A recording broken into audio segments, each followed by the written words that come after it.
It was one of the largest airstrikes against ISIS in the past year. The U.S. military estimating it killed roughly 150 ISIS fighters in eastern Syria in one of the last remaining pockets of ISIS territory along the Euphrates River near the border with Iraq. The massive airstrike occurred while the U.S. government was shut down Saturday, so technically the pilots did this for free. It followed more than a week of round-the-clock surveillance overhead by U.S.-backed fighters from the Syrian Democratic Forces, or SDF, on the ground. The U.S.-led coalition has launched nearly 30,000 airstrikes against ISIS since 2014.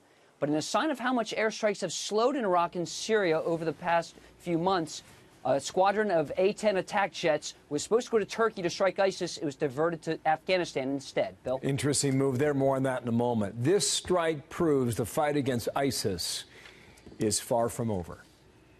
Well, that's what the head of U.S. Special Operations Forces in Iraq and Syria said in a statement, quote, "The fight to liberate Syria is far from over. Our SDF partners are still making daily progress and sacrifices, and together we are still finding, targeting, and killing ISIS terrorists intent on keeping their extremist hold in the region.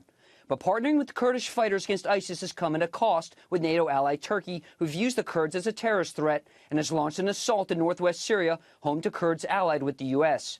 Today, officials say the U.S.-backed force is majority Arab, which receives strong support from the CIA director. In eastern Syria, the Department of Defense has done good work trying to bring the Sunnis in alongside our Kurdish partners there as well. I think they've made real progress there. Defense Secretary Mattis says the roughly 2,000 U.S. troops on the ground in Syria aren't going anywhere until ISIS is defeated.